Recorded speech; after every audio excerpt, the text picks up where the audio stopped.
Opportunity to be here tonight. I'm excited to endorse President Trump's re-election. And Mr. President, we look forward to hosting you very soon. Come visit our land we call Denetra. Akia, thank you very much. I had always had this unshakable sense that I know that life has to be more than what it was I've been living. I caught my very first felony conviction at 16 years old, and that type of behavior had led me into more and more arrests, getting in trouble until the age of 37 years old. I was arrested for a string of bank robberies. And based off of my criminal history, there is a potential that a federal judge can sentence me up to 23 years in a maximum security United States federal penitentiary. And in that moment, I played a let's make a deal with God. And I asked God to climb into the robe of that judge. Whether it's 10 years or 50 years, I'm going to invest the rest of my life serving you. And I stood before that federal judge.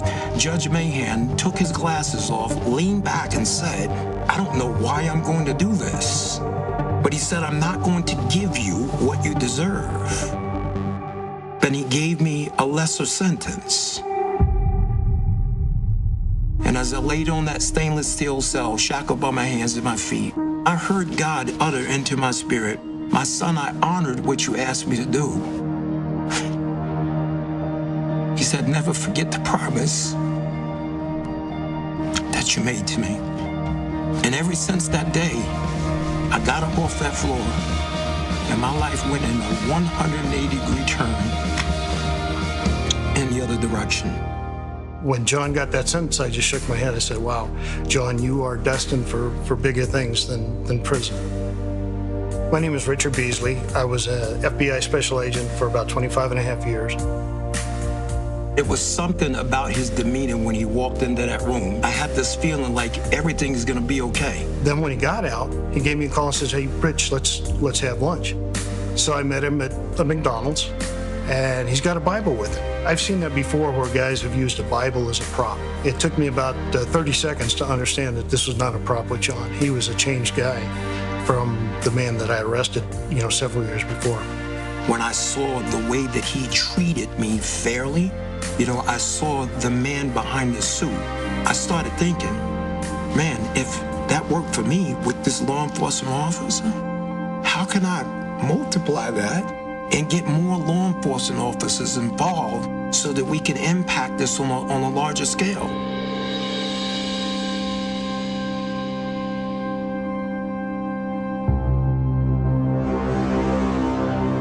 President Trump, he had made a bunch of promises. Let me just be transparent. When he first started talking about the things he was going to do, I'm sitting there going, wait a minute here. I mean, is he serious? Because everything that he was saying that he wanted to do was the stuff that needs to be done. And before he walked out that meeting that day, I promised I'll make it out there to, come speak at one of your graduations. I heard that they were phenomenal. When he stood there in that graduation and he went out of his way to shake the hand of every one of those 29 graduates, set them on a whole nother vista of life because they had the office of the President of the United States. The promises that he made was promises that he kept. 2 years ago, I was honored to tell Jon Ponder's story of transformation in the Rose Garden on the National Day of Prayer. Today, I'm thrilled to welcome him back to the White House. Jon's life is a beautiful testament to the power of redemption. Jon grew up without his father. As he tells it, my mother was strong, but she wasn't able to keep us out of the gangs and off of the streets, and they were violent streets. At the age of 38, he was arrested for bank robbery. While Jon was in prison, he began reading the Bible and listening to Christian radio. One day he heard Reverend Billy Graham on the radio proclaim, Jesus wants to be Lord of your life. On that day, Jon dedicated his life to Christ. He spent the rest of his time in prison studying the Bible. When he was released, he heard a knock at his door. It was the officer who put him in jail, FBI Special Agent Richard Beasley, who said, I want you to know that I've been praying for you. Now, Richard and John are best friends, and we are grateful that Richard is here with us today. In the last 10 years since John was released, he has created one of the most successful reentry programs, Hope for Prisoners in Las Vegas. I was glad to speak there earlier this year. As John says, Hope for Prisoners is a movement that began as a dream in a tiny prison cell and is now making a difference in the lives of thousands, truly bringing hope that there is an opportunity and a community that is waiting and willing to offer them a second chance.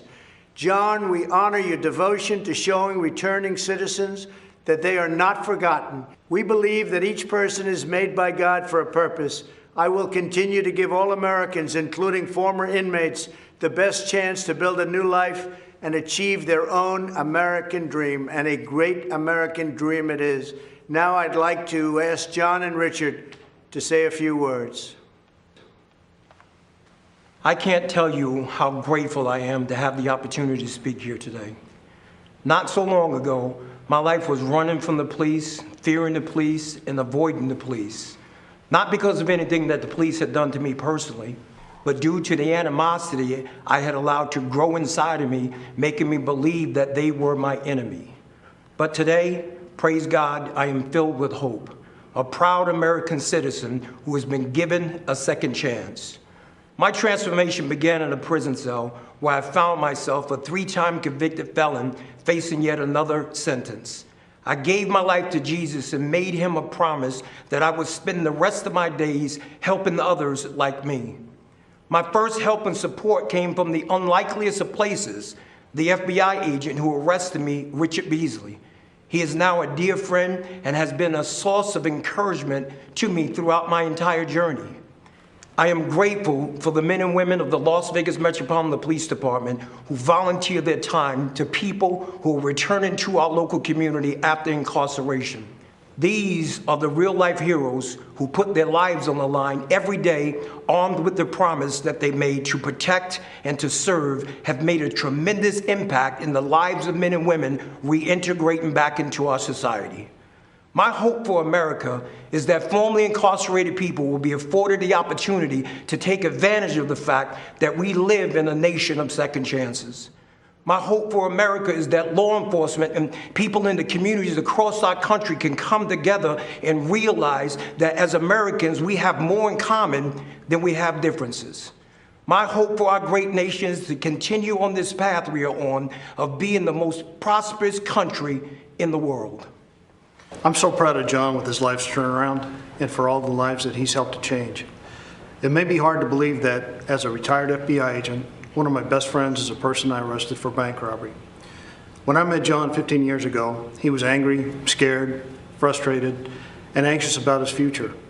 On the drive to prison, I stopped at a convenience store and bought John a coffee and a donut. After he was sentenced, John sent me a necktie and a note thanking me for treating him like a gentleman. 5 years later, when he got out of prison, John called me and wanted to meet for lunch. He was a different man.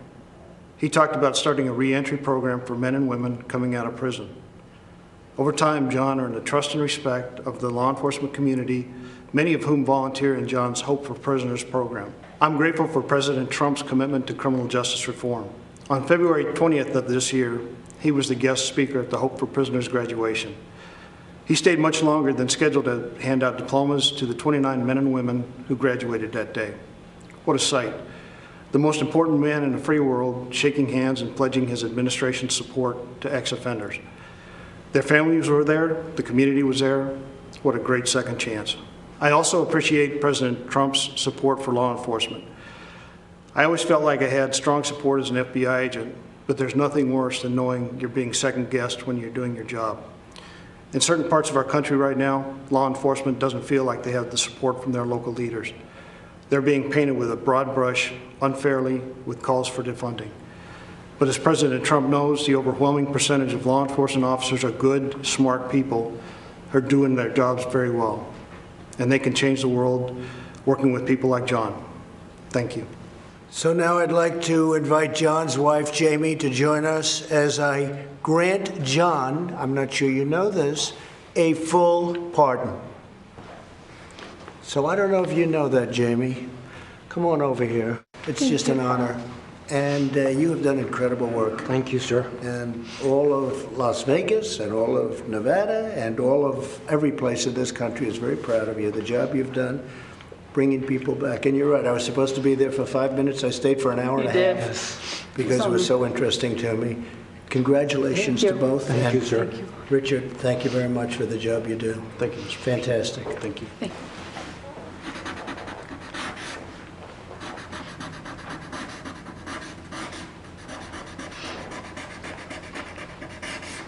Okay. I think I'll give it to Jamie. What do you think?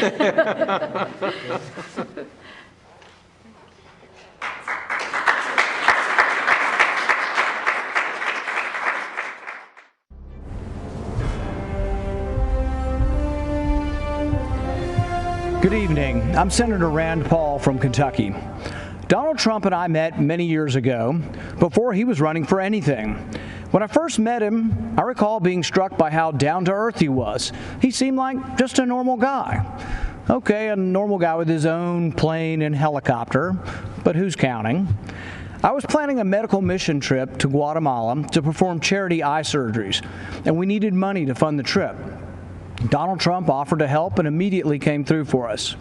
Not only did he support my medical mission to Guatemala, but he also contributed to another mission trip to Haiti a year later.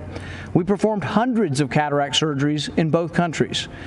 Nothing is more amazing than removing the bandages from a person's eyes and watching them as they see their loved ones again. Donald Trump helped me make that happen. A few years later, we were opponents, both running for president, and we all know how that turned out. But I'm proud of the job Donald Trump has done as president. I don't always agree with him, but our occasional policy differences are far outweighed by our significant agreements. But more important than simple agreement is accomplishment. President Trump gets things done. When some in Congress wanted a so-called revenue-neutral tax plan, Donald Trump and I worked together to make sure that it was a true tax cut. I brought President Trump an idea for better, less expensive health insurance called Association Health Plans. Donald Trump overturned years of red tape and bureaucrats, and he made it happen. While others talked about criminal justice reform, President Trump actually signed the First Step Act, the first real reform in a generation, and one that sought to undo the harm that others, like Joe Biden, have done. For those of us who lament the Biden crime bill that locked up a generation of young black men, remember that Biden bragged about a bill that still wreaks havoc among people of color. I'm supporting President Trump because he believes, as I do, that a strong America cannot fight endless wars. We must not continue to leave our blood and treasure in Middle East quagmires. I flew with him to Dover Air Force Base to honor 2 soldiers whose remains were coming home from Afghanistan. I'll never forget that evening. I can tell you the president not only felt the pain of these families, but that the president is committed to ending this war.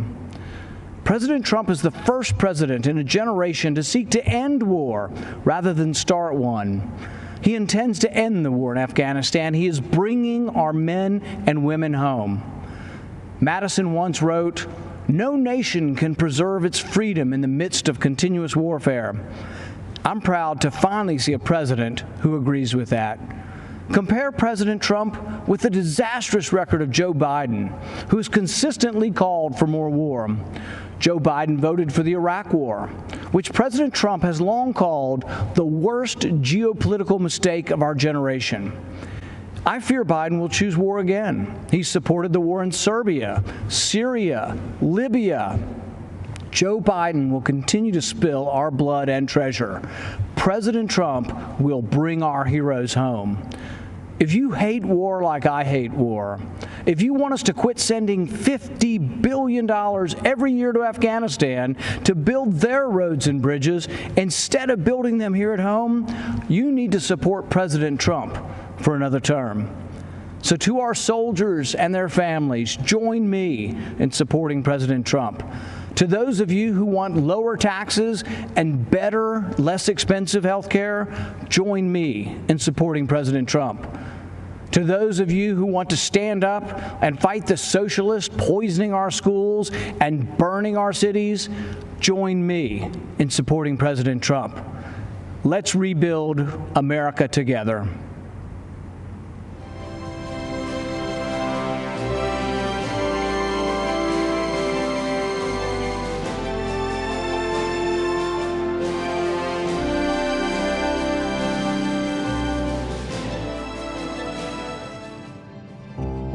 What I would call your everyday man, the forgotten man or woman, the people that wake up every morning, go to work, do their job, come home to their kids and families, and are faithful and consistent. The people that have built America. There are people in our country that have been forgotten, that are hard workers. We do not hold signs. We are not on street corners. We are waking up at the crack of dawn, working and earning our living. But every single day, men and women from across this country are affecting people in positive ways. Real people that work hard every day, and they just want to earn a good living and enjoy life. And he really knows them, understands them. It's clear he has been on the job site, interacting with people from all backgrounds. I've never had someone care so much about making sure people have some job security. The president's job is to protect us, keep us safe, and help make our life better and the opportunity to pursue the American dream. That's what Donald Trump is doing. As a cattle rancher and a farmer, I do feel that we are not forgotten with this administration. We have hope for preserving our industry. My hope is that we lift the regulations that have stripped away the working class Americans' ability to do what they innately know how to do best. I feel like Trump is definitely pushing more for the steel mills, the fishermen, just us making our own products and bringing everything in. He's pushing so hard, and I see it truly coming alive. I do feel that President Trump has the interests of all those Americans tied together. I really do.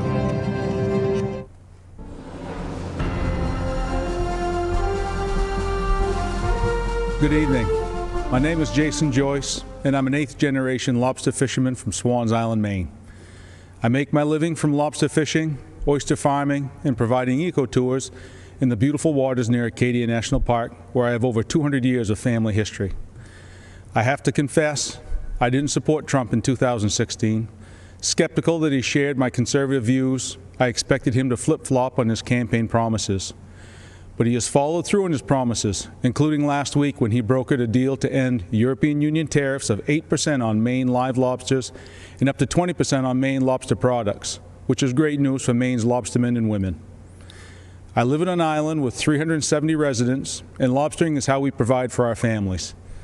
Maine's lobstermen are true environmentalists. We practice conservation every day. If we didn't, we'd be putting ourselves out of business. 4 years ago, the Obama-Biden administration used the Antiquities Act to order thousands of square miles of ocean off limits to commercial fishermen. They did it to cater to environmental activists. Although Maine's lobstermen don't fish there, Obama's executive order offended us greatly. It circumvented the Fisheries Council's input. President Trump reversed that decision, reinstating the rules that allow stakeholder input, and he supports a process that seeks and respects fishermen's views. As long as Trump is president, fishing families like mine will have a voice. But if Biden wins, he'll be controlled by the environmental extremists who want to circumvent long-standing rules and impose radical changes that hurt our coastal communities. I strongly support President Trump's re-election. When he sees something isn't right, he's fearless in fixing it. He listens to working people. He nominates judges who respect the Constitution and the right to life. He keeps his word, like eliminating the European tariffs and moving the U.S. Embassy from Tel Aviv to Jerusalem. I hope you will join me this time in voting for President Trump. Stand up for your country. Thank you.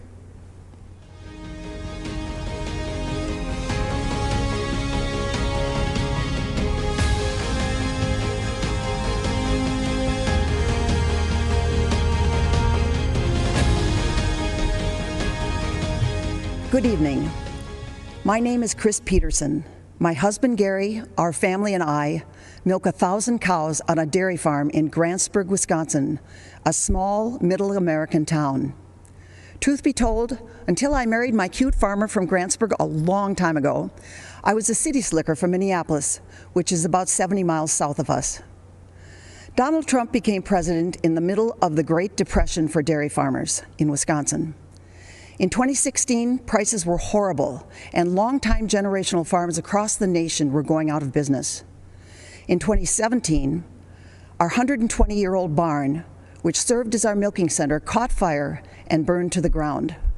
Our cows were spared, but because they needed to be milked 3 times a day, farmers, friends, and complete strangers from all over northern Wisconsin helped haul them to other farms where they stayed until we could rebuild.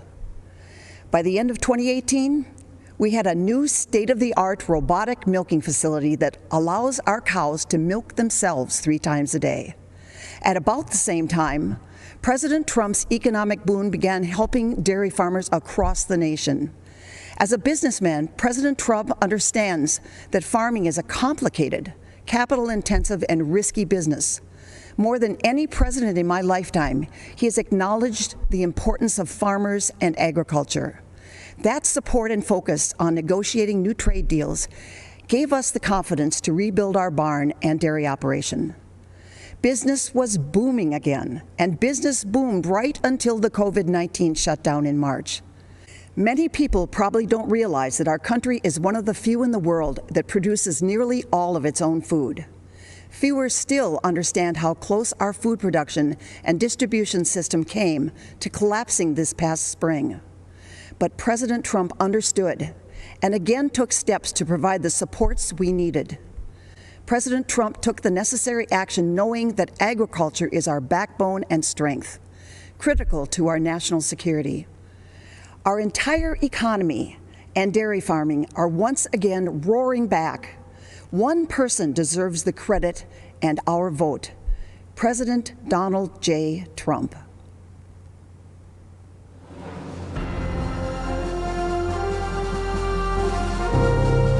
What was happening prior to President Trump, you had businesses that were overregulated, not a friendly environment at all to start a company.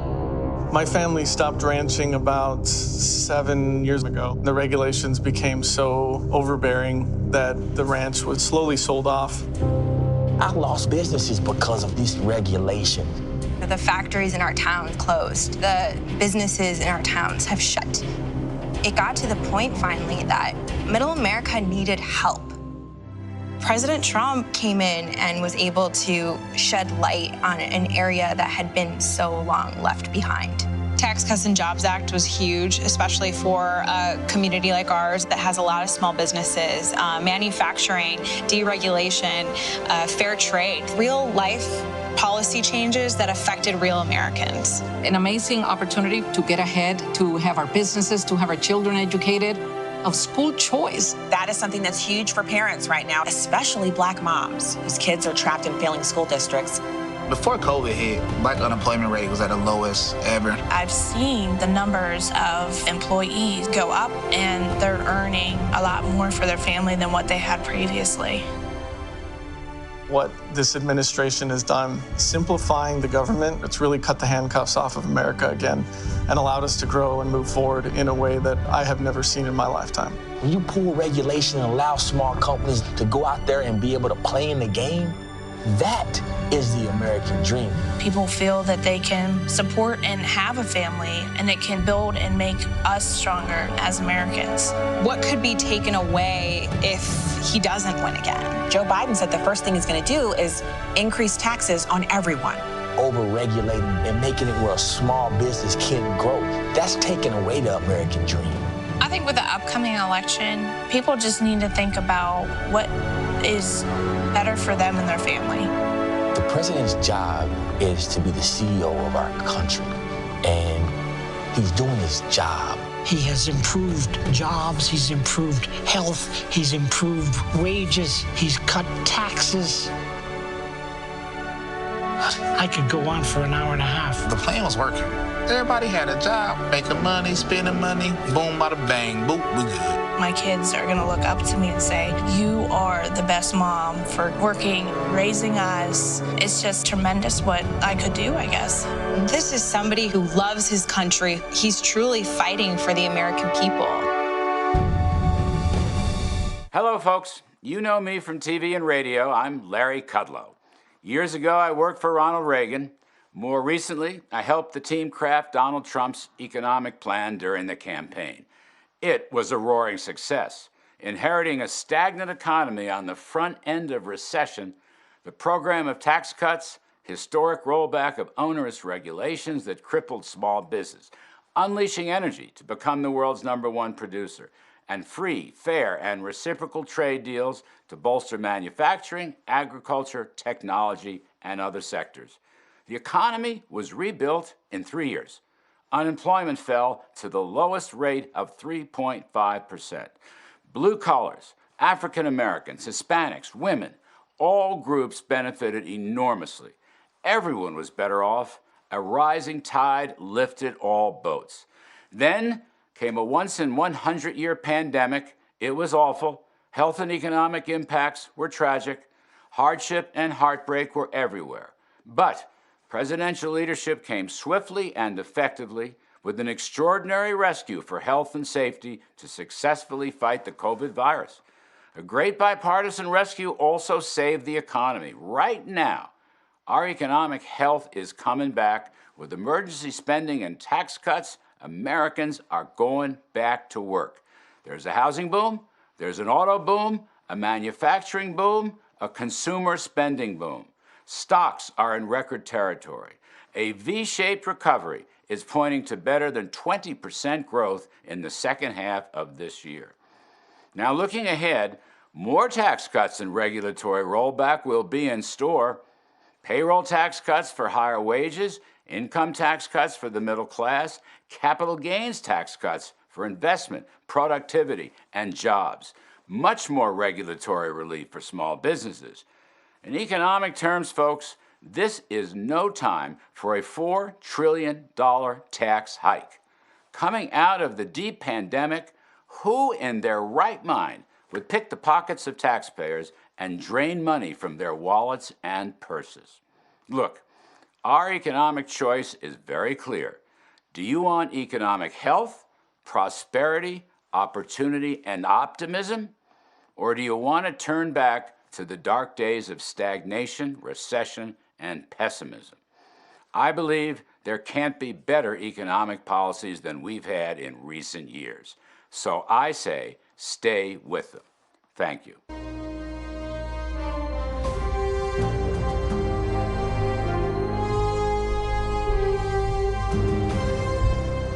I'm Jon Peterson, owner of a second-generation metal fabrication business called Shooty Metals. We've been stamping our products and services made in the USA since 1957. My brother and I purchased the business from my uncles almost 38 years ago. What was a 12-person shop has now grown into a company employing 165 people today. Like most companies that are successful over the long run, we had to reinvent ourselves as the market changed. 6 years ago, we invested heavily in our business, just as a great recession appeared. Barack Obama and Joe Biden, two career politicians who knew nothing about business, couldn't get the government out of our way, and it put our business in a tailspin. Sadly, we were forced to make decisions which included cutting staff, a torturous experience when our employees are like family. The Obama-Biden era banking regulations left us no choice. It tied our lenders' hands, and it deprived us of the lifeblood of our business, capital. We scratched and we clawed for 2 years, and then everything changed. Donald Trump was elected president, and he knew what it was like to build a company and create jobs. One of the first things he did was to cut red tape and put an end to draconian-type banking regulations. He also cut taxes on small businesses, allowing us to be more competitive both domestically and internationally. In fact, we increased revenues by 25% for 2 years in a row. By getting rid of the job-killing NAFTA and negotiating the U.S.-Mexican-Canada trade agreement, President Trump ensured a more competitive playing field for American companies. Even with all the challenges presented by the coronavirus, President Trump is rebuilding, and our economy is roaring back again. But when I hear that Joe Biden is ready to raise taxes, crush us with regulations, and weaken our international trade position, I shudder. We simply cannot endure a Biden-induced recession. Some will struggle, some will not survive, and working men and women of America will get crushed yet again. This is not time to hand our government over to a washed-up career politician who will be nothing but a puppet of the radical left Democrats. As a lifelong resident of Wisconsin, I'm a fan of the Badger football team. Many may not realize that the Wisconsin Badgers and the president share 3 common qualities. They are smart, they're tough, and they're dependable. And as a businessman, I can tell you that those qualities we need in our country's leader, and that's why we need to re-elect Donald J. Trump. Thank you, and God bless America.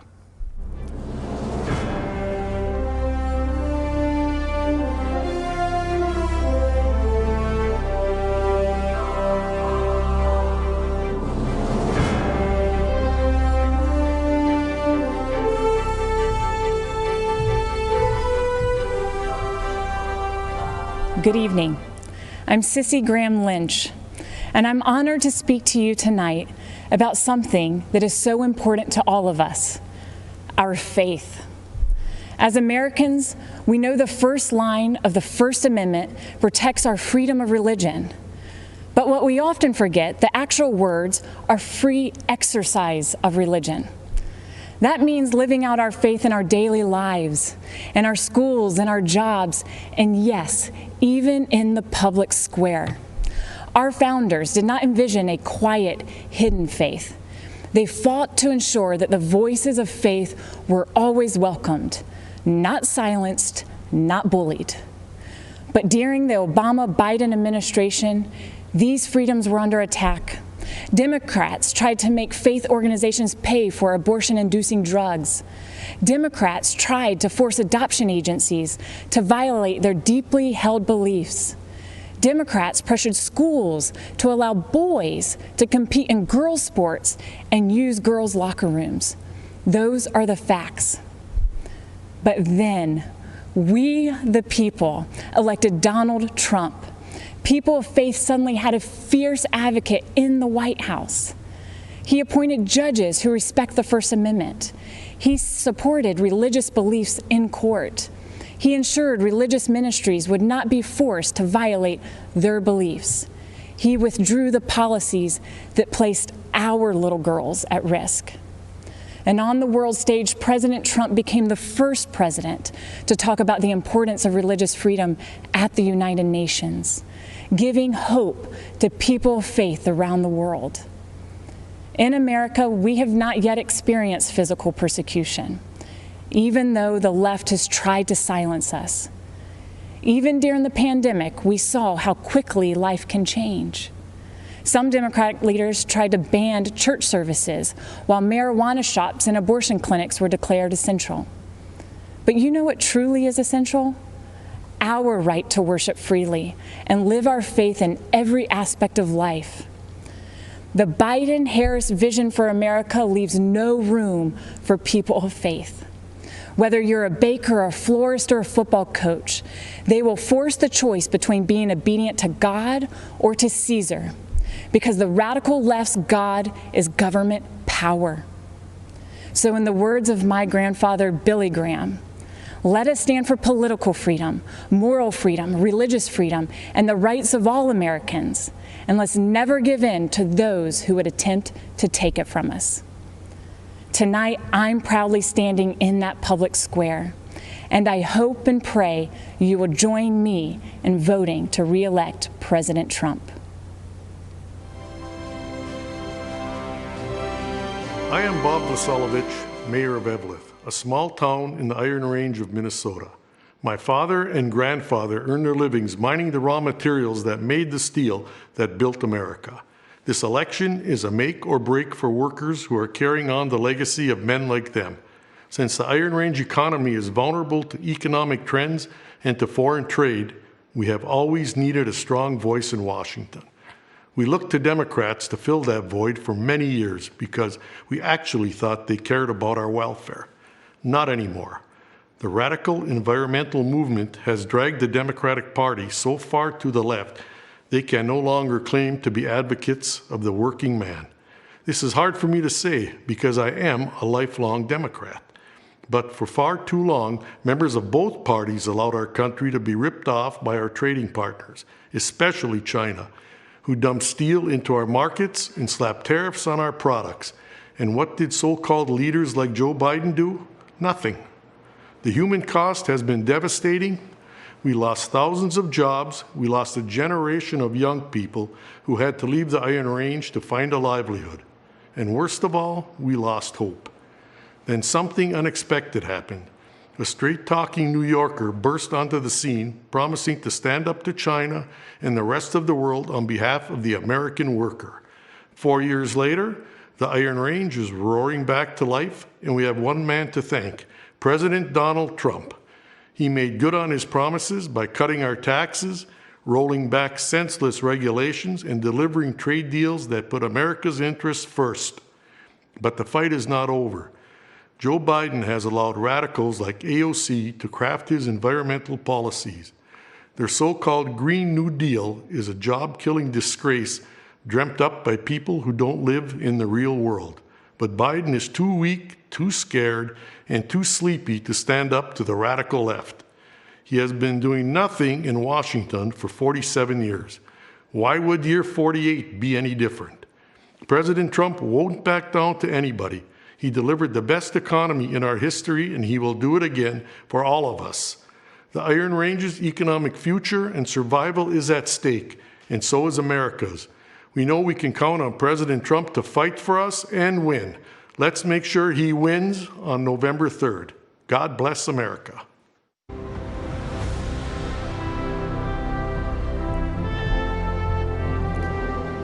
My name is Abby Johnson, and I spent 8 years working for Planned Parenthood, but today I'm a pro-life activist. When I was in college, Planned Parenthood approached me at a volunteer fair. They talked about helping women in crisis and their commitment to keep abortion safe, legal, and rare. I was convinced to volunteer and later offered a full-time job as a medical assistant before my promotion to director of the clinic. I truly believed I was helping women, but things drastically changed in 2009. In April, I was awarded Planned Parenthood's Employee of the Year Award and invited to their annual gala where they present the Margaret Sanger Award, named for their founder. Now, Margaret Sanger was a racist who believed in eugenics. Her goal when founding Planned Parenthood was to eradicate the minority population. Today, almost 80% of Planned Parenthood abortion facilities are strategically located in minority neighborhoods. And every year, Planned Parenthood celebrates its racist roots by presenting the Margaret Sanger Award. Later in August, my supervisor assigned me a new quota to meet, an abortion quota. I was expected to sell double the abortions performed the previous year. When I pushed back, underscoring Planned Parenthood's public-facing goal of decreasing abortions, I was reprimanded and told, "Abortion is how we make our money." But the tipping point came a month later when a physician asked me to assist with an ultrasound-guided abortion. Nothing prepared me for what I saw on the screen. An unborn baby fighting back, desperate to move away from the suction. And I'll never forget what the doctor said next. "Beam me up, Scotty."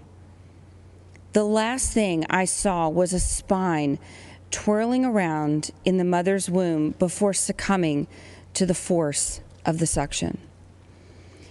On October 6th, I left the clinic, looking back only to remember why I now advocate so passionately for life.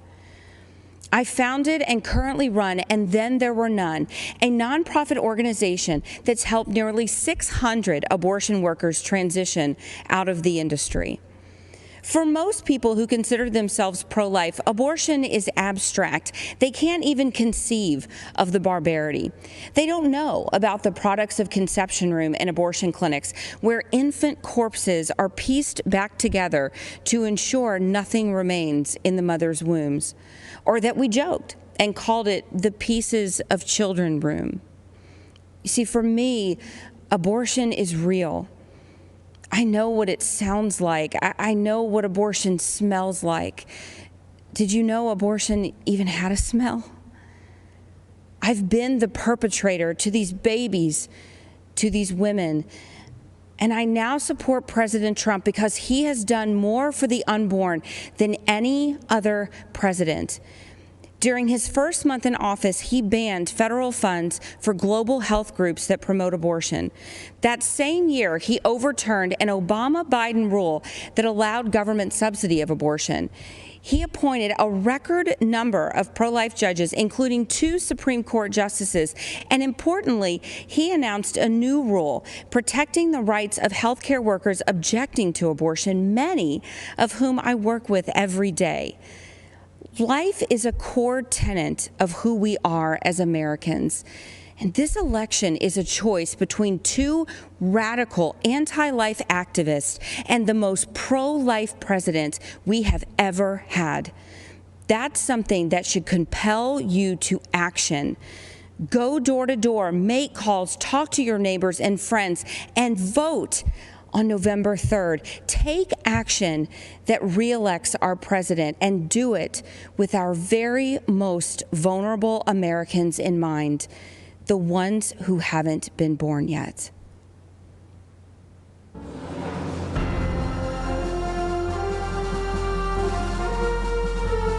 It began as a class trip to join thousands for the annual March for Life. These Catholic young men traveled from Kentucky to stand up for what they believed in. But what happened was something very different.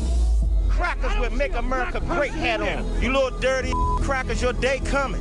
Young Klansmen, look at our Make America Great Again hat. Social media, the news, and even celebrities launched a campaign of persecution that was completely false against a boy in a Make America Great Again hat. The MAGA hat carries a certain connotation that provokes a conditioned reaction. I blame that kid. What a little crap. Everyone that sees that smug look wants to punch that kid. Nicholas Sandman received death threats, and his school was forced to close.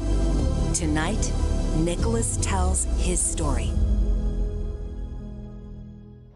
Good evening, everyone. My name is Nick Sandman, and I'm the teenager who was defamed by the media after an encounter with a group of protesters on the steps of the Lincoln Memorial last year. Before I begin, I'd like to thank President Trump for the opportunity to share some of my story and why it matters so much to this November's election. In 2019, I attended the March for Life in Washington, D.C., where I demonstrated in defense of the unborn.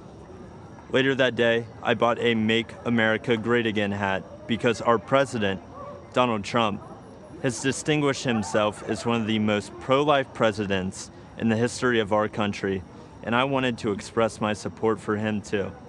Looking back now, how could I have possibly imagined that the simple act of putting on that red hat would unleash hate from the left and make myself the target of network and cable news networks nationwide?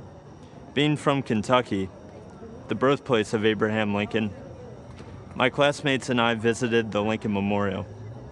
I found myself face to face with Nathan Phillips and other professional protesters looking to turn me into the latest poster child showing why Trump is bad, while the media portrayed me as an aggressor with a relentless smirk on my face. In reality, the video confirms I was standing with my hands behind my back and an awkward smile on my face that hid 2 thoughts. 1, don't do anything that might further agitate the man banging a drum in my face. And 2, I was trying to follow a family friend's advice, never to do anything to embarrass your family, your school, or your community. Before I knew what was happening, it was over. One of Mr. Phillips' fellow agitators yelled out, "We got him. It's all right here on video. And we won, Grandpa." What I thought was a strange encounter quickly developed into a major news story, complete with video footage. My life changed forever in that one moment. The full war machine of the mainstream media revved up into attack mode. They did so without researching the full video of the incident, without ever investigating Mr. Phillips' motives, or without ever asking me for my side of the story. And do you know why? Because the truth was not important. Advancing their anti-Christian, anti-conservative, anti-Donald Trump narrative was all that mattered. And if advancing their narrative ruined the reputation and future of a teenager from Covington, Kentucky, well, so be it. That would teach him not to wear a MAGA hat.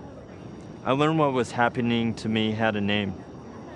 It was called being canceled, as in annulled, as in revoked, as in made void.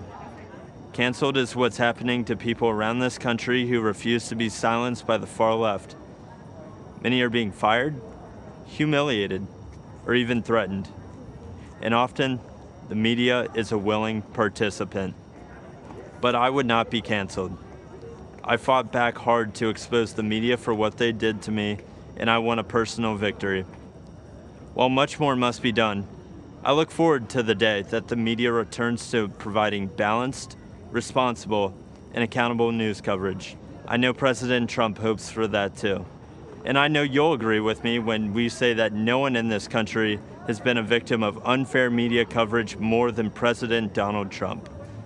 In November, I believe this country must unite around a president who calls the media out and refuses to allow them to create a narrative instead of reporting the facts. I believe we must join a president who will challenge the media to return to objective journalism.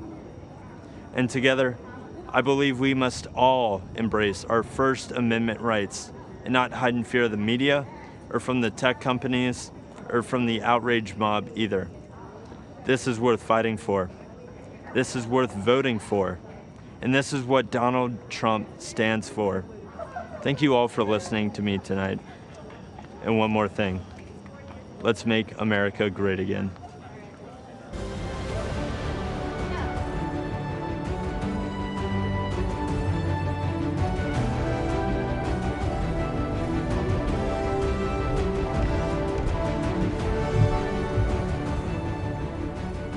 I'm Pam Bondi. Our party's theme tonight is America, the Land of Opportunity. And listening to the stories of discoveries and deliverance, you can't help but be proud to call this country home. But for Joe Biden, it's been the land of opportunism, not opportunity. As a career prosecutor and former Attorney General of Florida, I fought corruption, and I know what it looks like, whether it's done by people wearing pinstripe suits or orange jumpsuits. At the Democrats' convention, we were told to look at Joe Biden as the model of integrity. But when you look at his 47-year career in politics, the people who benefited are his family members, not the American people. Let's take a closer look. We all know about Joe's son, Hunter Biden. A corrupt Ukrainian oligarch put Hunter on the board of his gas company, even though he had no experience in Ukraine or in the energy sector. None. Yet he was paid millions to do nothing. He only had one qualification that mattered. He was the son of the man in charge of distributing U.S. aid to Ukraine. And recently reported information revealed that a few months after Hunter Biden joined that corrupt company's board, the Obama-Biden State Department began doing business with them, even when it remained under investigation for corruption. And it gets worse. That very same company was being investigated by a Ukrainian prosecutor. Joe Biden, the Vice President of the United States, threatened to withhold aid to Ukraine unless that same prosecutor was fired. And then He was fired. Hunter only resigned from that board just before his dad announced his campaign for president. Now let's talk about China. Fact: Joe Biden flew to China on Air Force Two with Hunter along for the ride. They said he was just there as a family member, but we know that's untrue. In Beijing, Hunter didn't just go sightseeing. He had meetings with his Chinese bank partners. Hunter even arranged for his dad to meet with one of the partners.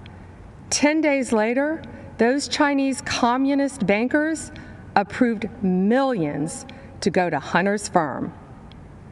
And those bankers work for the Chinese Communist Party, which oppresses their people, cheated American workers for decades, and covered up a deadly virus.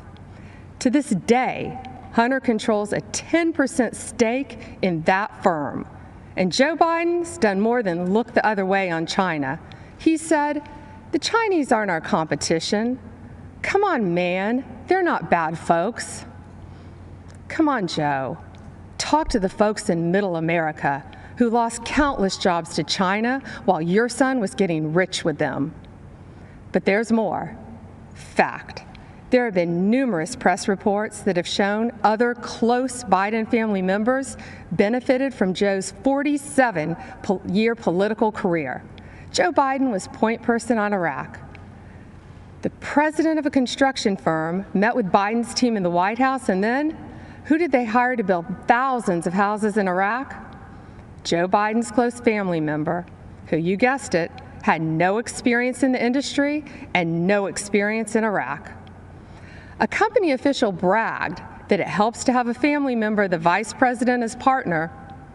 The family member put it more bluntly by saying, "There's a line of 747s filled with cash ready to invest." Now let's follow the money down south. Again, as reported in the press, yet another close family member of Joe's set his sights on Costa Rica and Jamaica, where millions of dollars flowed from the Obama-Biden administration in taxpayer-backed loans to projects linked to, yes, that same family member. These aren't isolated incidents. It is a deliberate pattern of conduct. And that's just what he did as vice president. Imagine what he'd do as president. How many American families would be allowed to get away with this? Why should there be one standard for the elite political class and another set of rules for the rest of us?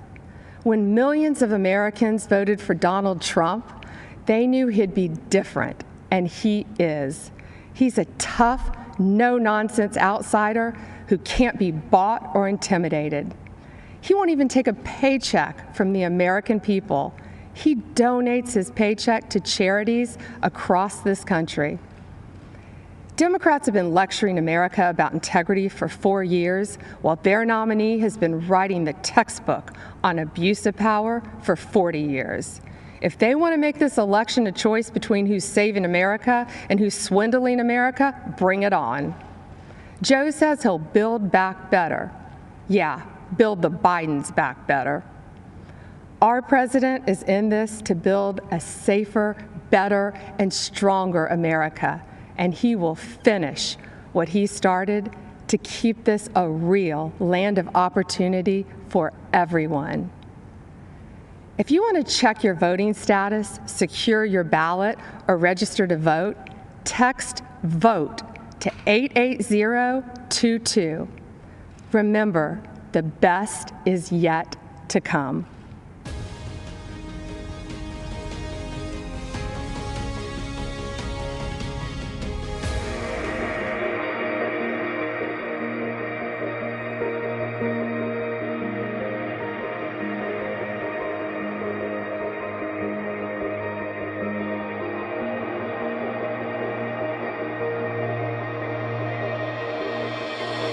Women have played a very, very big role. The level of genius is unbelievable, frankly. You're what? You've got 70, 80 years on this earth? What are you gonna do with it? Are you gonna make that difference? Are you gonna say, I was there for the big battles in our country to save America? It's what I feel very much called to do ever since I was a very young girl. In 2016, Donald Trump made his historic run for the office of United States President. Knowing the monumental task he would be undertaking, he rested all of his hopes for winning on one woman. Because of that trust, he became the 45th President of the United States, and Kellyanne Conway became the first woman in U.S. history to manage a winning presidential campaign. This president has been a champion for women mostly because he speaks to them as if they can handle and tackle all issues. I don't want a job because of my gender. I want the job because I'm the best person for that position. That's it. And he respects that. And he appreciates hard work. You can't ask for anything better, especially in a boss. President Trump continues to place strong women into significant positions throughout his administration and campaign, far more than any other president in U.S. history. That he has had and does have more women on his top team than any president before, but it actually goes down to his deputy assistants, to his special assistants, to our awesome teams throughout the West Wing. And when he called me and said, I want you to represent my entire campaign, I became the first Black woman to represent a Republican presidential campaign, winning presidential campaign in United States history. Throughout his career, Trump has always touted family first as a core value. He shows this especially with his choices of press secretaries, choosing Sarah Sanders, the first mother to become a press secretary, Stephanie Grisham, the first single mother to serve as press secretary, and Kayleigh McEnany, who transitioned into the job while also transitioning into the job of mom. I have 4 children, Kellyanne Conway has 4 children, Ivanka has, I think between all the senior staff women, we might have 75 kids. I'm not sure, we've lost count, but the importance of the work is never lost on any of us. And truly, it is those children that we are fighting for and for their future. With these capable women placed in positions of powerful influence and authority, President Trump has proven that when the stakes are highest, he is proud to entrust many of our nation's most crucial jobs to women. The number of dedicated, amazing, brilliant, relentless women that are dedicated to the country and to the president and to preserving the American dream is one of the greatest, if not the greatest things I'll ever be a part of.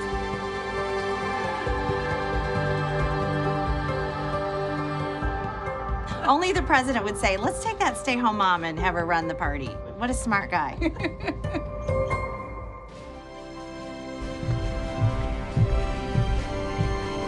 Good evening.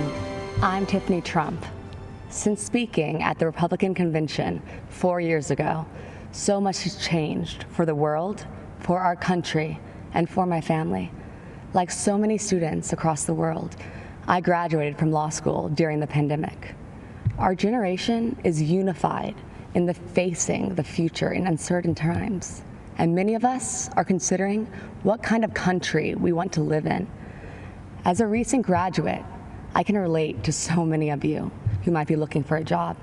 My father built a thriving economy once, and believe me, he will do it again. This election, I urge each and every one of you to transcend political boundaries. This is a fight for freedom versus oppression, for opportunity versus stagnation, a fight to keep America true to America. I urge you to make judgment based on results and not rhetoric.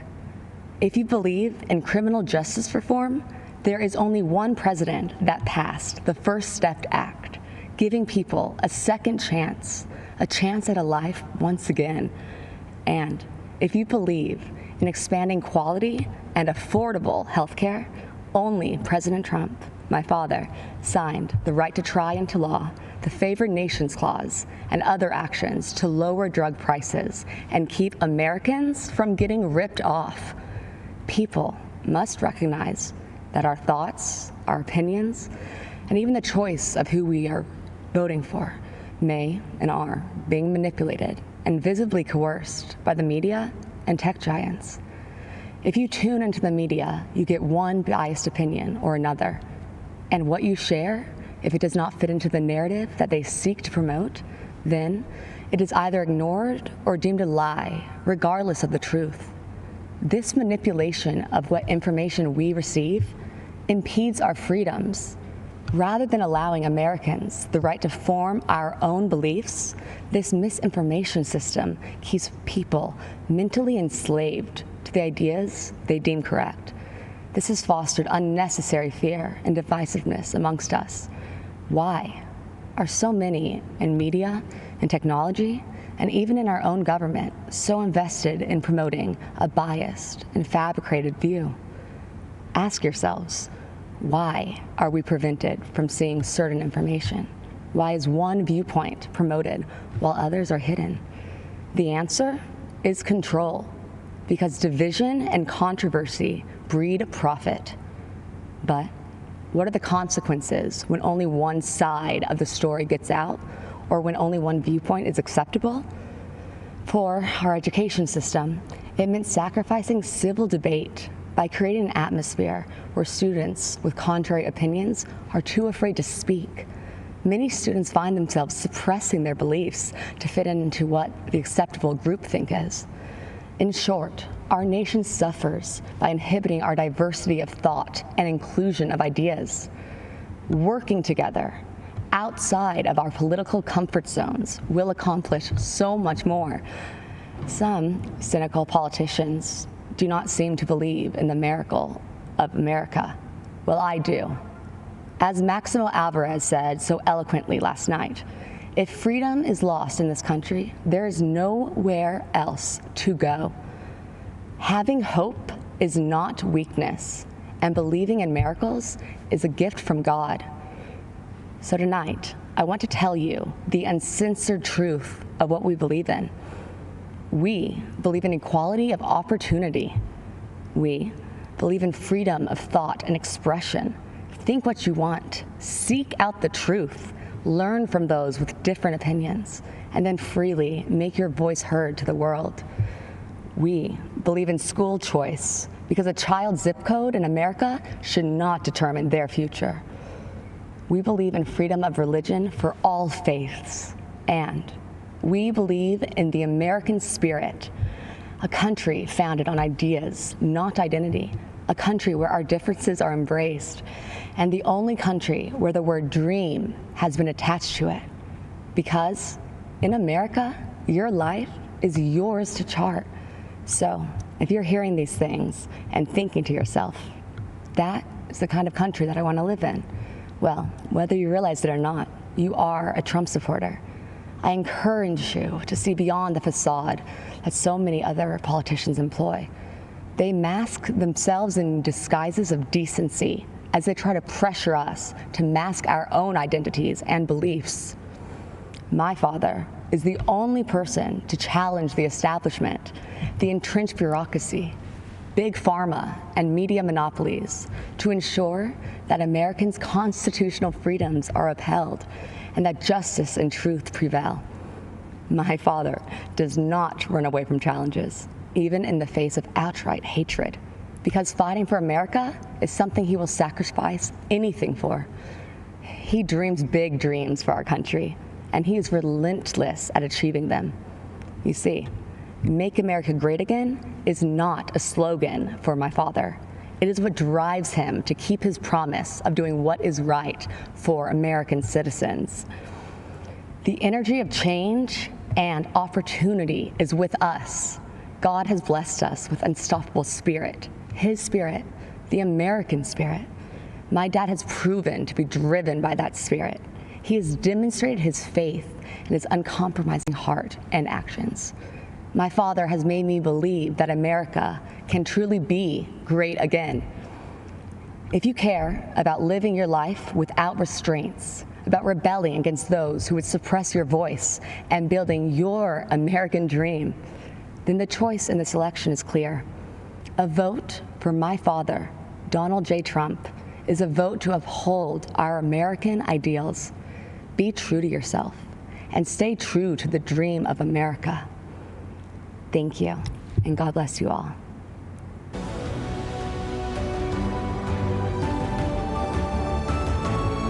I'm Kim Reynolds, Governor of the great state of Iowa.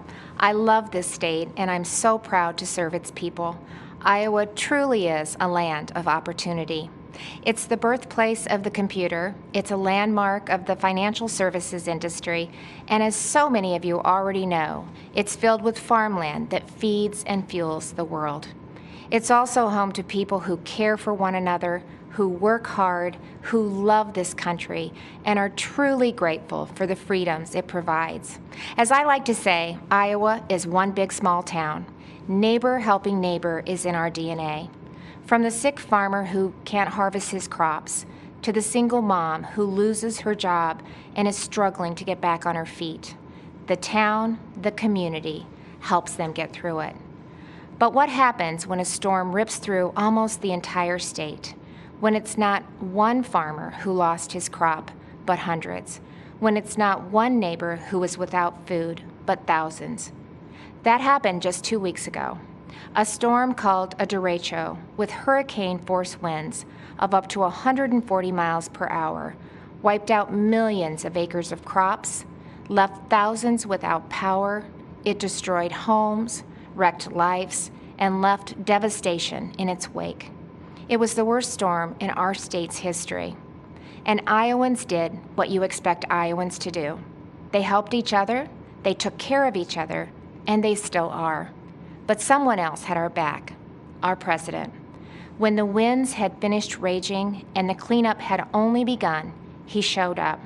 Now, you might not know that because the national media didn't report it, but the Trump administration was here in full force.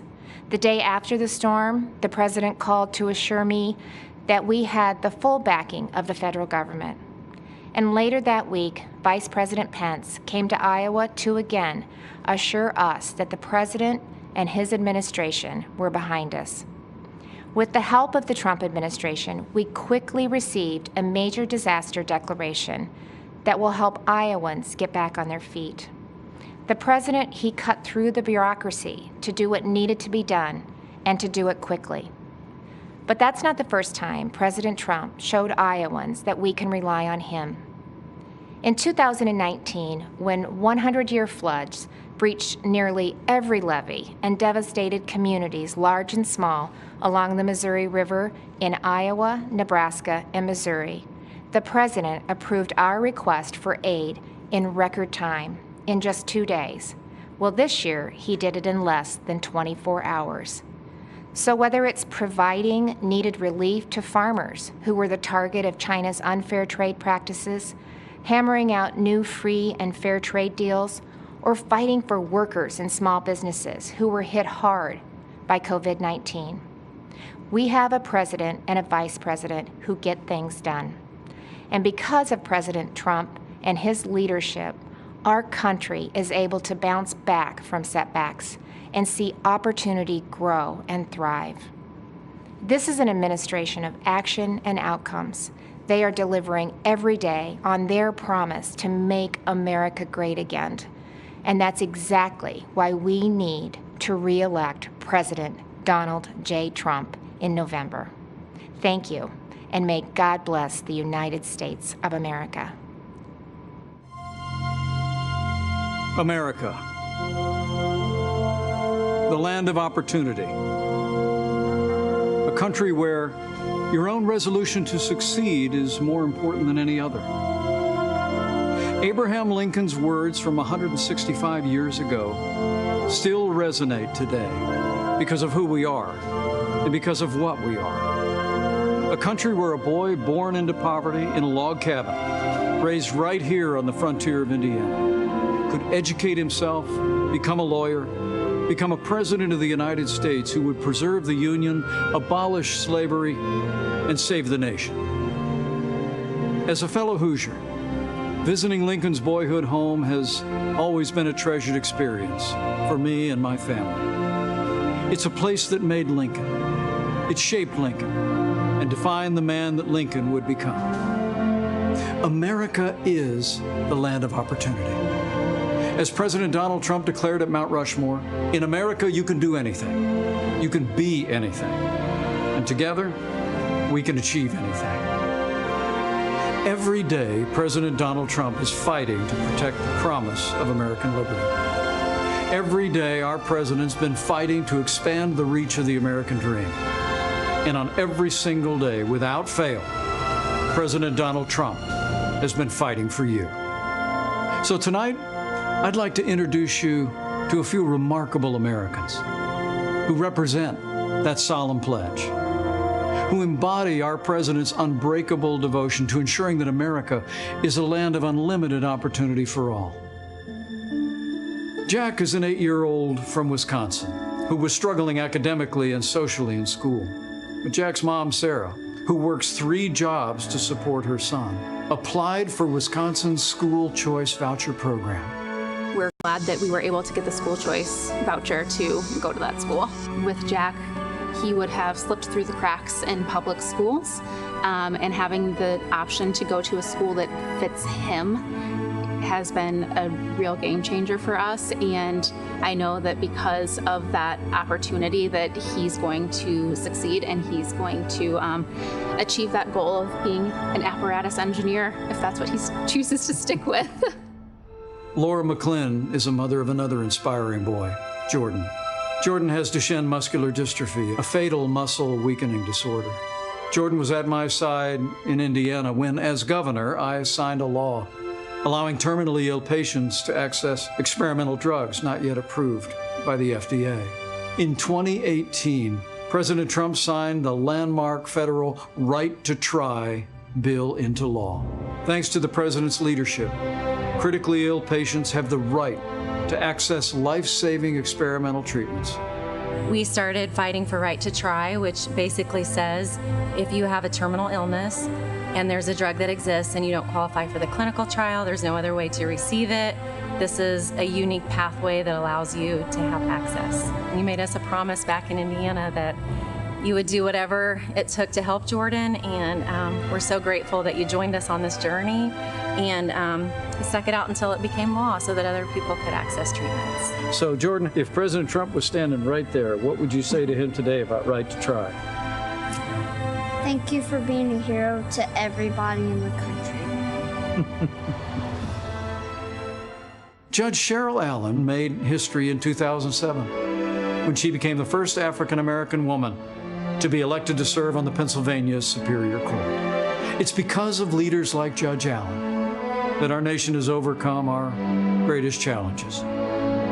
In this time of racial division in the country, do you see faith and values and the strong stand that President Trump has taken for equality of opportunity as a pathway toward bringing the country together? As a senior citizen, I'll leave it at that. I know what racism feels like, but I also know that but for my being in this country, I would have never been able to achieve the things that I have been able to achieve. There are injustices, but the way to deal with those injustices is for people to sit down across the table and talk and come up with solutions. I do believe that President Trump is committed to that. In 2016, I have to confess that I really did not know candidate Trump at the time, but I have to say that he really won me over.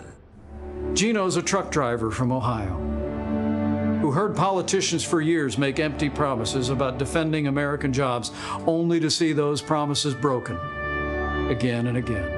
And in 2019, when General Motors closed its plant in Lordstown, Ohio, President Donald Trump refused to stand by and watch it happen. And as Gino observed, this president reached out to General Motors to find a way to bring jobs back to Lordstown. And plans were soon set into motion to create Lordstown Motors. President Trump says, this is how we fix it. And I thought, well, that's a simple solution. There's no other president who could have done it. There's no one that has even tried to do it. President Trump's a doer. He appreciates every one of us, and I know he does. I've seen it. When he said, make America great again, that was his task. That wasn't his slogan. That was his task. And every hat you see that says MAGA on it, that's what your president's doing for you. Thank you, Mr. President, for keeping the promises that you made. And then there's Pastor Aaron Johnson. Today, he's the executive director of the Tulsa Dream Center, a nonprofit that provides education and medical services and food to those in need. AJ, you've got a great personal story. When you see the way this president, this administration have been leaning in to create opportunities, investments in communities around the country to create jobs, expanding educational choice, what does that mean to the families that you serve every day? It means so much to our families. I did grow up in a single-parent home, and so we serve over 600 boys and girls right now on a daily basis, even in COVID. And so for us to give these moms to have an opportunity to take more money on their check, on their paycheck home back to them, to have their children be able to go to a school that they may not have the opportunity to otherwise, it means so much to us. There's been so much greater opportunity for individuals to come together in any walk of life. People have really been able to see such a positive change and been filled with hope, especially throughout this time. Lydia left hearth and home, friends and family in Honduras to pursue a better life here in America. While raising their 4 daughters, Lydia and her husband run a small business that creates security systems. But just months after their business was up and running, our nation was struck by a global pandemic. That's when President Donald Trump stepped in and enacted the largest financial relief package in American history. Her small business stayed in business, and her American dream kept running strong. What did the Paycheck Protection Program mean to your company as the coronavirus struck? Yeah, it was a huge, tremendous help and a big blessing. And so we applied, we were accepted really quickly. We're so grateful. You can't believe how much relief we had. We wanted to continue serving our clients. We want to continue growing our economy, right? We want to all continue to move forward. So we were able to make it. Because of the support of family and friends, the government. I tell my children, they are born here in the U.S. And I tell them, you are so blessed to live in America. Here at Abraham Lincoln's boyhood home, a young man would grow up to become the first Republican president of the United States. And today, another Republican president is fighting to preserve that same noble legacy of freedom. And President Donald Trump will make certain that the torch of American opportunity illuminates every city, every town, and every community in this blessed land. Hi, I'm Ryan Holitz. I'm a police officer from New Mexico. In 2017, I had an encounter that changed my life forever.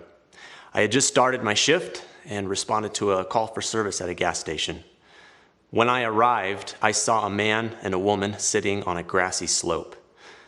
I recognized the telltale signs, a needle, a spoon. I knew immediately that they were preparing to inject themselves with heroin. Sadly, this is a common sight for me. I encounter the ravages of addiction every day. But nothing could prepare me for what I discovered as I approached them. The woman was very pregnant. In my shock, I asked her if she knew that she was harming her baby by doing drugs. She crumbled and burst into tears. 2 worlds collided as I knelt down beside her. A police officer and a homeless drug addict, brought together by forces outside of our control. As we talked, our humanity, distinct from our stations in life, was made abundantly clear. Her name was Crystal, and in the midst of her suffering, she confided that she loved her unborn baby. She wanted the best for her child. In that moment, I saw her the way that all of you who know and love an addict see them, as fathers, mothers, brothers, sisters, children, cousins, and friends, as human beings, full of value and dignity, but robbed of their potential by this disease. When Crystal said that she was looking for a family to adopt her baby, God showed me exactly what I had to do. Without hesitation, I told her that my family would welcome her baby through adoption. Today, our beautiful daughter Hope is a thriving 2-year-old. Crystal is fast approaching 3 years of recovery. She is a dear friend and a constant inspiration to me and others. I hold a special place in my heart for those facing opioid addiction, and that's why I'm enormously grateful to the President for his leadership in fighting this deadly enemy. Through his efforts, we're turning the tide on the crisis of addiction. President Trump declared the opioid crisis to be a public health emergency and then secured $6 billion in new federal funding to help Americans fight opioid abuse. He invested an additional $100 million to stop the opioid crisis in rural America. And in a move that strikes at the root of the problem, he implemented a safer prescribing plan aimed at reducing opioid prescriptions by over a third within 3 years. This is an effort that stops addiction before it ever gains a hold in someone's life. And it's having an impact. Drug overdose deaths decreased in 2018 for the first time in 30 years. Many of the states hardest hit by the opioid crisis are seeing the largest drop in deaths. We're seeing that doctors are writing fewer prescriptions for opioid pain drugs. These are significant improvements that have a meaningful impact. I think we are fortunate, America, to have a president who cares deeply for the downtrodden and who works tirelessly to find solutions. A president who doesn't just talk about problems, but stops and helps. President Trump is the leader we've needed the last 4 years, and he is the leader we need for the next 4. You see, Donald Trump is the right president at the right time. Let's make sure he's reelected on November 3rd. I pray God's blessings on you and your family, and may God bless America.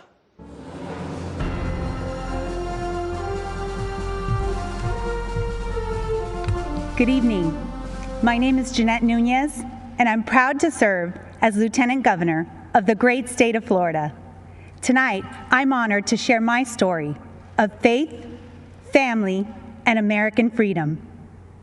As the daughter of Cuban immigrants, my story began in 1959, before I was born, when my parents' dreams of a prosperous life became a nightmare.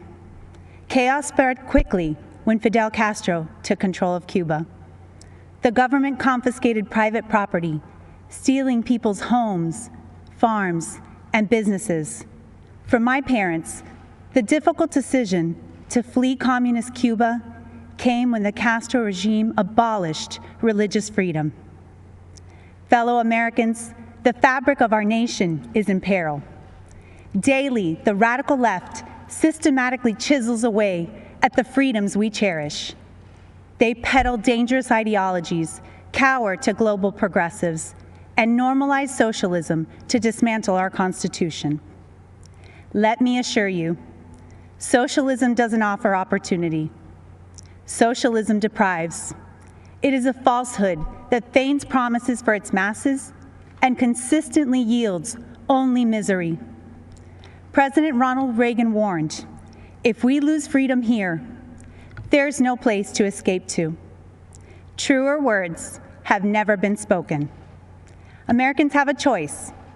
We can go down a dark road of chaos and government control, or we can choose the path of freedom and opportunity that was paved by those who sacrificed everything to preserve the American dream for future generations. I have faith that Americans will choose the right path. In 2016, our country yearned for a leader who would work tirelessly to jumpstart our economy and fight for hardworking Americans. Since day one, President Donald Trump has put America first. His pro-growth, pro-jobs agenda has ushered in historically low unemployment, record job creation, higher wages, and rising home ownership. The president is fighting to rescue American jobs and industries for places like Ohio, Pennsylvania, and Puerto Rico, jobs that were needlessly shipped overseas. He's defended our religious freedom, stood with democratic allies like Colombia, and shown unwavering resolve while confronting tyrants in countries like Venezuela, Cuba, China, and Nicaragua. Let us join our president in his vow that America will never be a socialist country. Supporting our president requires action. Join me tonight and text VOTE to 88022. We must continue to support our Commander-in-Chief who has a bold agenda that safeguards the rights and freedoms protected under our Constitution. Today, more than ever, that means supporting our men and women in law enforcement and our heroes in uniform. It means fighting to provide the best quality education by empowering parents and preserving school choice. And it means rejecting the socialist takeover of our nation that will destroy the innovation, economic vitality, and freedoms we hold so dear. As a daughter of immigrants, a wife, a mother of 3, and the first Latina lieutenant governor in the history of the state of Florida, it is my distinct privilege to share my story, which is really your story, and the story of a nation that has opened its doors, lifted its people, and yielded success in a way only the United States of America can. Together, let's ensure 4 more years for President Donald J. Trump so that he can continue protecting our republic, and so one day, our children can proudly tell the story of what our generation did to defend the values of faith, family, and freedom. Thank you. May God bless each one of you, and may God bless the United States of America.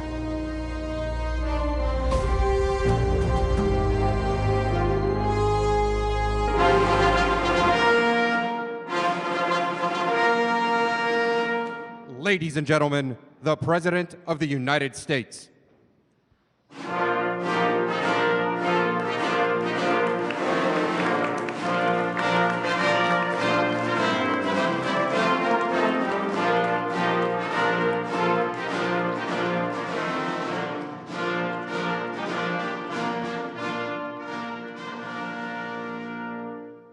Acting Secretary Wolf, I present to you 5 candidates for naturalization representing 5 countries. On behalf of everyone here today, I'd like to express my gratitude to you, Mr. President, for hosting this naturalization ceremony here at the White House. To our candidates, it is my honor to administer the oath of allegiance and welcome you as our fellow citizens. Candidates for naturalization, please raise your right hand and repeat after me. I hereby declare an oath that I absolutely and entirely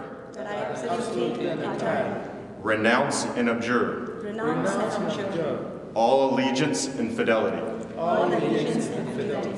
to any foreign prince, potentate, state or sovereignty, of whom or which I have heretofore been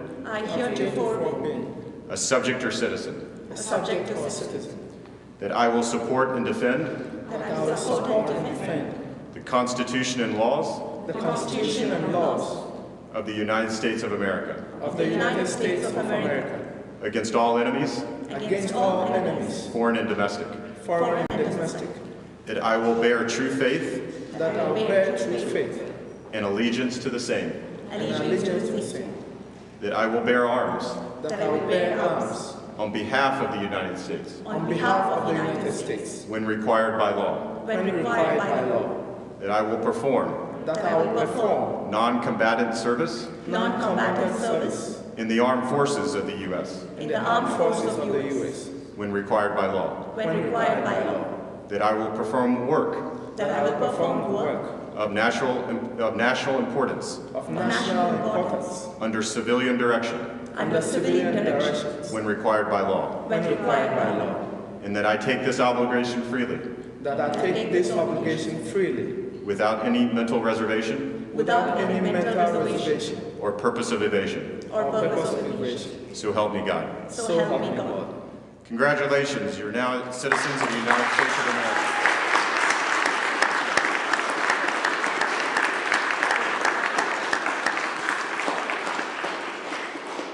On behalf of the Department of Homeland Security, it is my honor to call you my fellow Americans. Mr. President, I want to again commend you for your dedication to the rule of law and for restoring integrity to our immigration system. Thank you for hosting such a patriotic celebration here at the White House today. Thank you. Congratulations, that's fantastic. It's really great, thank you. And I want to thank Acting Secretary Wolf, doing a phenomenal job in so many ways. Today, America rejoices as we welcome 5 absolutely incredible new members into our great American family. You are now fellow citizens of the greatest nation on the face of God's earth. Congratulations. Great going. You followed the rules, you obeyed the laws, you learned your history, embraced our values, and proved yourselves to be men and women of the highest integrity.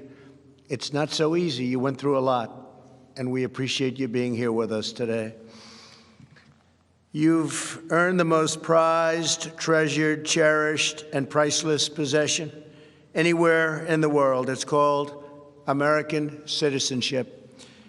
There is no higher honor and no greater privilege, and it's an honor for me to be your president. Thank you very much. At this time, I'd like to recognize the 5 new citizens who join us today.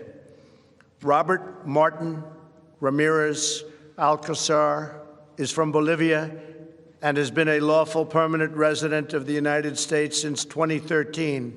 Robert? Hi, Robert.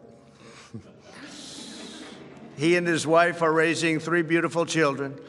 In 2017, Robert achieved the dream of starting his own business, a construction company that now employs 5 workers. Robert says, "I love this country. I want to respect the law. America has helped me so much in life." Robert, thank you very much for your devotion. Thank you for the opportunities to the United States. Well, thank you, and good luck with that company. Soon you'll have hundreds of employees, I think, right? Could happen, it will. Rima Gideon is from Lebanon and is the proud mother of 3 children. Rima speaks English, Arabic, and French, and earned a degree in psychology. In other words, she can figure me out. She now works as a daycare teacher in Virginia. Rima says, "I feel blessed to be a loyal citizen of the greatest country in the world, a country that has given me the opportunity of a lifetime to realize my potential and my dreams." Rima, congratulations. It's really great. Thank you. Well, that's very good. Thank you very much. I appreciate it. Sudha Sundari Narayan is a phenomenal success, born in India, came to the United States 13 years ago. Sudha is a talented software developer, and she and her husband are raising 2 beautiful, wonderful children, the apples of your life, right? Yes, they are. Well, thank you very much, and congratulations. Fantastic job. Thank you. Nemet Abdelzim Awaloside is from Sudan, and that's a beautiful name, and has been a lawful permanent resident since 2012. She is the married mother of 3 beautiful children, earned a master's degree and PhD in animal nutrition from the University of Wyoming, great place, great state, and she is a trained veterinarian. She's also worked as a substitute teacher for the Alexandria Public Schools since 2004. That's fantastic. Well, Daibat, thank you very much, and congratulations. It's my honor to be with you. Thank you. Thank you very much. Salah Abdul Samad has been looking forward to this day since he arrived in the United States from Ghana in 2015. Salih speaks 5 languages and works the medical field. Salih says that the American citizenship means everything to me in my life. It cannot be measured or quantified. I have the chance to work hard and succeed in life, to know that I am in the safe country like America. That really is something, because I know they have my back. Salih, thank you very much. Congratulations. Fantastic job. Congratulations to everybody. With the rights and freedoms each of you now enjoys as citizens, there is no dream beyond your wildest reach, because Americans can do anything. Today, you have also accepted the profound duties and responsibilities that come with American citizenship. By swearing the oath of allegiance, each of you has entered a sacred and unbreakable covenant with our nation. You have pledged your undying loyalty to the American people, the American Constitution, and the American way of life. The history and heritage of the United States are now yours to preserve and pass down to the next generation. Our culture, our traditions, and our values are now yours to uphold and live by. The rights so dear to every American, granted by us and granted by God, and enshrined in our glorious Bill of Rights, are now yours to support, protect, and defend. As citizens, you're now stewards of this magnificent nation, a family comprised of every race, color, religion, and creed. United by the bonds of love, we are one people, sharing one home, saluting one great American flag. Congratulations again to all of you. May God bless you, and may God bless our great country, America. Thank you so much.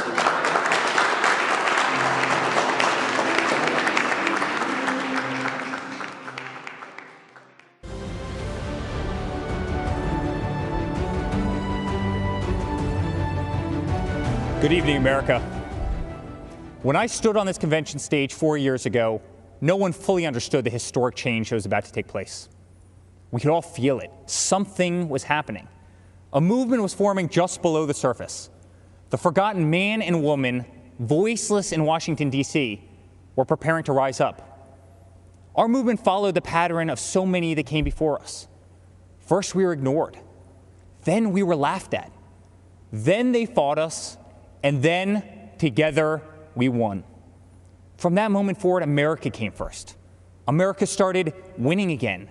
America became respected again. But with every movement, there's a counter-movement. In the view of the radical Democrats, America is the source of the world's problems. As a result, they believe the only path forward is to erase history and forget the past. They want to destroy the monuments of our forefathers. They want to disrespect our flag, burn the stars and stripes that represent patriotism and the American dream. They want to disrespect our national anthem by taking a knee while our armed forces lay down their lives every day to protect our freedom. They do not want the Pledge of Allegiance in our schools. Many of them don't want one nation under God. The Democrats want to defund and disrespect our law enforcement. The Democrats want an America where your thoughts and opinions are censored when they do not align with their own. President Reagan said, "Freedom is never more than one generation away from extinction. It must be fought for, and it must be protected." This is the fight that we are in right now, and it is a fight that only my father can win. My father ran not because he needed the job, but because he knew hardworking people across this great country were being left behind. The media mocked these patriots in the flyover states in which they lived. They ignored the Trump flags. They ignored the millions of MAGA banners and barns painted in red, white, and blue. The silent majority had no one fighting for them in either party. Their so-called leaders were bowing to China, bribing Iran, and spending more time worrying about how they'd be received by the elites in Paris than how Americans would provide for their families in Pittsburgh. Our family lost friends, but it only pushed us to fight harder. My father pledged to every American in every city, state, and town that he was going to make America great again. And so began the Great American Comeback. Almost immediately, taxes were slashed, regulations were cut, and the economy soared to new heights, heights never seen before. Wages went through the roof. Unemployment reached historic lows, especially for Black Americans, Hispanic Americans, and women. Trade deals were ripped up and renegotiated. Lights were turned back on in abandoned factories across our country. Trillions of dollars were repatriated back to the United States, which had been sitting in foreign lands for far too long. Once again, America became the envy of the world. And with that renewed strength came leverage. The president demanded that our allies pay their fair share for the defense of the Western world. My father rebuilt the mighty American military, adding new jets, aircraft carriers. He increased wages for our incredible men and women in uniform.